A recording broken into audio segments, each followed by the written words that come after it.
Let's talk a little bit about career planning. College grads in the U.S. no longer able to find jobs faster than high school grads. What? This is a Bloomberg. Did you just say college grads have a hard time getting jobs than high school grads? Yes, Bloomberg said so. There is no way this is a real story. Well, let's read it. What do they mean by this? That folks from high school, like, are they worried you go to college, get brainwashed, and you're not a good employee to hire? What are they talking about here? College graduates have historically found jobs more quickly than people only a high school degree, but that average is becoming a thing of the past, according to a new research from the Federal Reserve Bank of Cleveland. Recently, the job finding rate for younger college-educated workers have declined to be roughly in the line with the rate of young high school-educated workers, indicating that a long period of relatively easier job finding prospects for college grads has ended. This is by Alexander Klein saying this from the Cleveland Fed researchers. The study follows the latest monthly employment data released on November 20th, which showed the unemployment rate for college-educated workers continued to rise in September amid an ongoing slowdown in white-collar hiring, fueled in part by investments in artificial intelligence. Young workers in particular have borne the brunt of the slowdown. The unemployment rate for people between the ages of 20 to 24 was 9.2%. Up 2.2% points from a previous year. In the report, they also showed that the job finding rate for U.S. college graduates between 20 to 27, defined as the share of unemployed who find jobs on a monthly basis, has been declining steadily since around 2000, Tom. So it's very interesting. There was also a study here. The most common phrase, for in parental homes used to be, how was your day? However, this year, you know what the most common phrase is? What's that? Get off my damn couch. So what has happened is you have 9.2% unemployment of the 20 to 24, up from 7.0. But let's go take a look. Why can't they find jobs, Pat? Let's talk about college grad. A grad's not a grad. So we turn to Words Talk, Numbers Scream. And here's the number. Guess what? Over the last 5 years, Pat, take a look at this chart of jobs. Are you ready? If people with business degrees, 18 to 19% of the degrees. STEM, 17 to 18. Healthcare, 13 to 17. Ladies and gentlemen, that's 52. I think that adds up to 52%, right? Yeah, I think so. 52%. Then we get down into social sciences and history, 8%, psychology, 7%. Hell, that's 7 of the 9% unemployment right there. And then engineering, 7%. So let's put the engineering on the 52. We're up to almost 60% of a degree you can do something with. And guess what? In the last 10 years, this has not moved as fast as it needs to. Liberal arts is slowly coming down, but not slow enough. And so people with liberal arts degrees, repeat after me. Would you like fries with that? Wow, you think so? I think that's, by the way, in a changing economy with technology jobs, people say, oh, it's AI, it's AI. No, it's also a fact that there's a lot of liberal arts degrees that are still being pursued, and those people don't have like a 9% unemployment. It's closer to 16 or 17. Damn. As the people that are unable, it's like, Rob, let's go grab a quick AI on this. It says, percent of grads unable to find work, what's the worst major? And you're going to find some shocking things. Your worst majors ranked, and you'll probably find 5 of them. And there's still tens of thousands of students just here in Florida, those majors. Here we go. Anthropology, 9.4%. Now, physics, computer engineering, don't understand those numbers, but commercial art and graphic design, fine arts, sociology, you've got the usual suspects on here. Your kid says, I want to go study this. You ask him a question. What are you going to do with that degree? Now, I could see a poli-sci major goes into law. That's a very common connection there. But the rest of it, people are taking courses. And guess what? It brings the average down. So you find a high school kid I got a is question able for to you. get a job easier than a college guy. So how many people have you met who have gotten a bachelor's degree and a master's in national security? I've never met anybody, but he did. He got a bachelor's and a master's in national security. Question for you. Yes. Okay. You're a 30-year-old, you're sitting with my son who is 15 years old, you're helping him with college planning. Straight up, he's just having a conversation with you. Yeah. He tells you, Brandon, I would also like to go get a bachelor's and a master's in national security.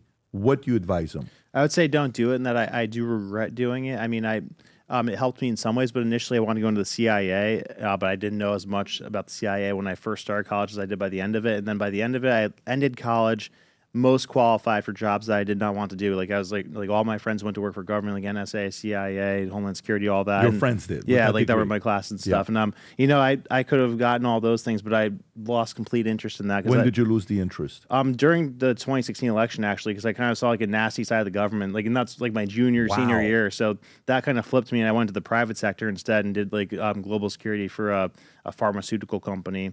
There you go. But then I kind of re-educated myself, and I read a couple hundred books on like finance and banking and like all important stuff that like gave me different skill sets.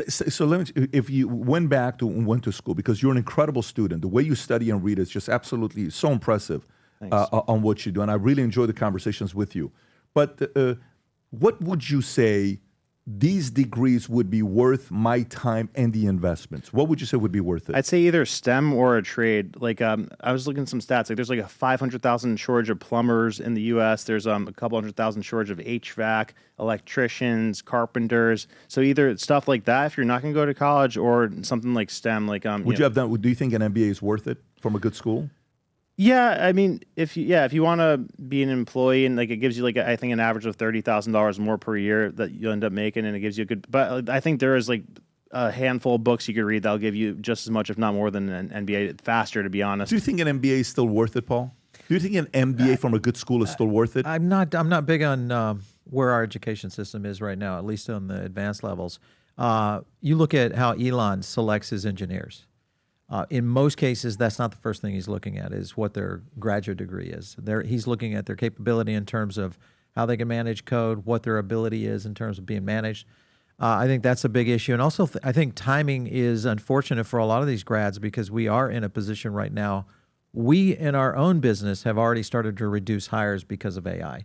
And those are most likely business degrees that are coming out of college right now that I would typically put into a producer role, an analyst role, that is being now replaced by AI. So that, I would say, is hitting. I would agree with Brandon. Trades are a big deal, because there is a huge shortage on that, which may lead to the numbers in the high school students actually getting more hiring opportunities in the future. So that's interesting. The other day, I was talking to a senior partner with McKinsey. Been with the company for 25 years. He's in the top 1% of 1% of partners at McKinsey. Does very well for himself. I said, tell me, when you guys are hiring people, who are you hiring from? Because if you read the old Marvin Bower books, The Firm, and you read about the McKinsey way, they at one point, 2 out of the 5 hires they had were all from Harvard Business School. And they were all about MBAs.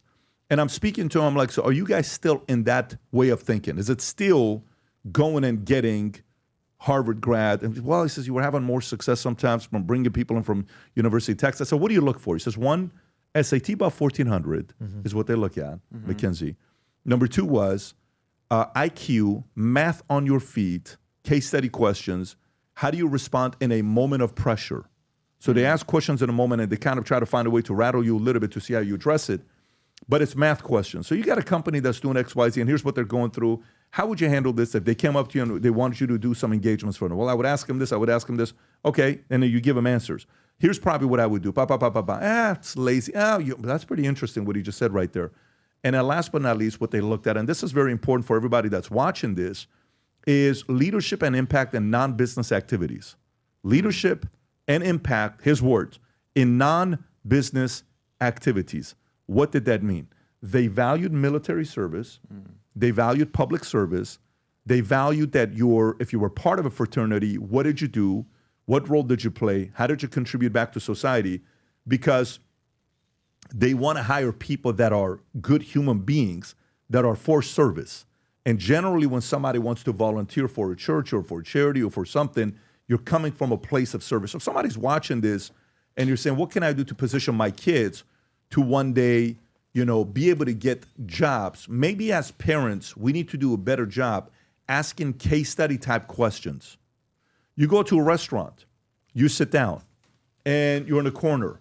Like we go to a restaurant, we were there last night, and you go in and you're sitting there, you're like, all right, do you like where the private room is at? Where would you put it instead? How would you cut this property? So then we would take a piece of paper and we would literally show where the bar is, where the bathroom is, where people are sitting, where the hostess is, where the private room back here, where the kitchen is. Okay, how would you do differently? Well, I think it needs to be different this way. Do you agree with them? No.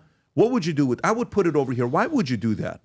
I don't like the way that they have it set up. Maybe they need to have two entrances. Why would you have two entrances?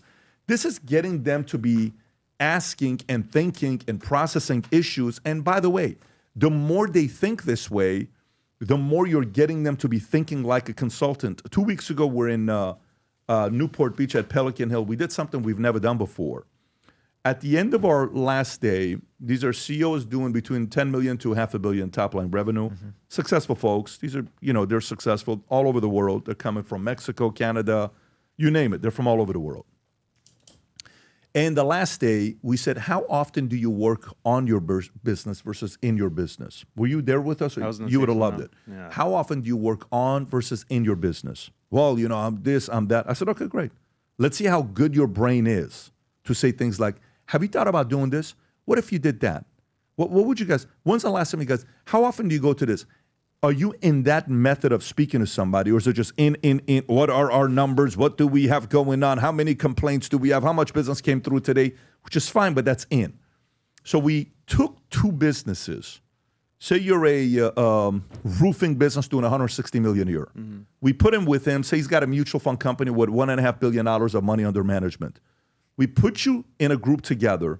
We gave you how we do our needs analysis front and back. So we're giving you something to lead you into the right questions to ask. But then we are having you judge him on how good of a consultant he was for you. And we took you and judged to see how good you were as a consultant to his company. Two completely separate businesses. You're in the roofing business. He's on the mutual fund business. And then at the end, they're like, this guy just asked me a question that I never thought about before. We're going to do that. This person told me something about my partner that I'm being a little bit too much of a bully and an asshole, and the partner's sitting in the room with him. Wow. It's like, I never thought about that. I'm going to have to change some of my ways. It was such a magical way of thinking. But to me, if somebody's watching this wondering, well, college grads and high school this, if you go to dinner with us, like last Saturday night, we invited Tom's daughters to dinner with us, this Saturday night. Tom and Kim were out there golfing and doing their thing. And we go out to dinner. And Bailey's sitting there and Brooke is sitting there. I just go straight to Bailey and say, so tell me about what happened here. What are some of the off-season players right now that should be signed?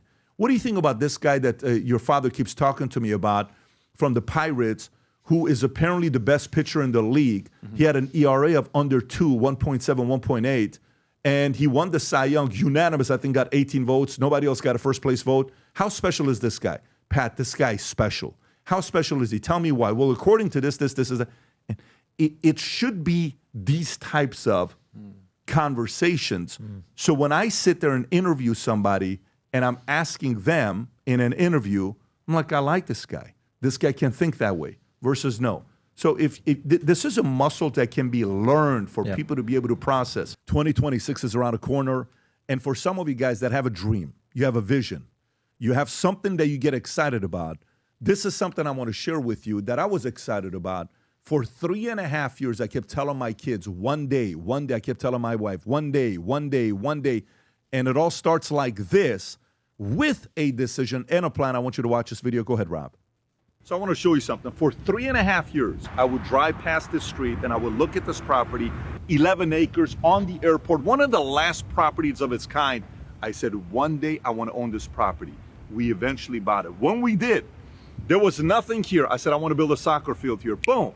We got a futsal soccer field. This hangar here, I said, you know what? For election night, why don't we do a live event? This turned into an event. The biggest live stream worldwide on YouTube on election night. 2,000 people were here. I said, let's take that hangar on the other side. Let's turn it into a gym. Basketball, jiu-jitsu, weights. Boom. Now it's a gym. Let's take that upstairs, which was a 2-bedroom for the pilots. Let's open it up and fit 51 employees there. Boom. We have that now. I got a bunch of other things to tell you about that we got going on here, but everything started with a plan. If you're watching this yourself saying, Pat, I got big plans as well, I host an event called the Business Planning Workshop. If you haven't yet registered, but you got big plans, click on a link below, get registered. I will see you there. And by the way, keep this in mind, guys. The next 72 hours, it's estimated that people are going to spend a ton of money on Black Friday on many different things. Spend is one thing. Invest is another one. If you got big plans for 2026, invest into yourself. Go register for this. I'll see you December 12th to go cover a 200-page manual so you can write a plan going into 2026. If you enjoyed this video, you want to watch more videos like this, click here. And if you want to watch the entire podcast, click here.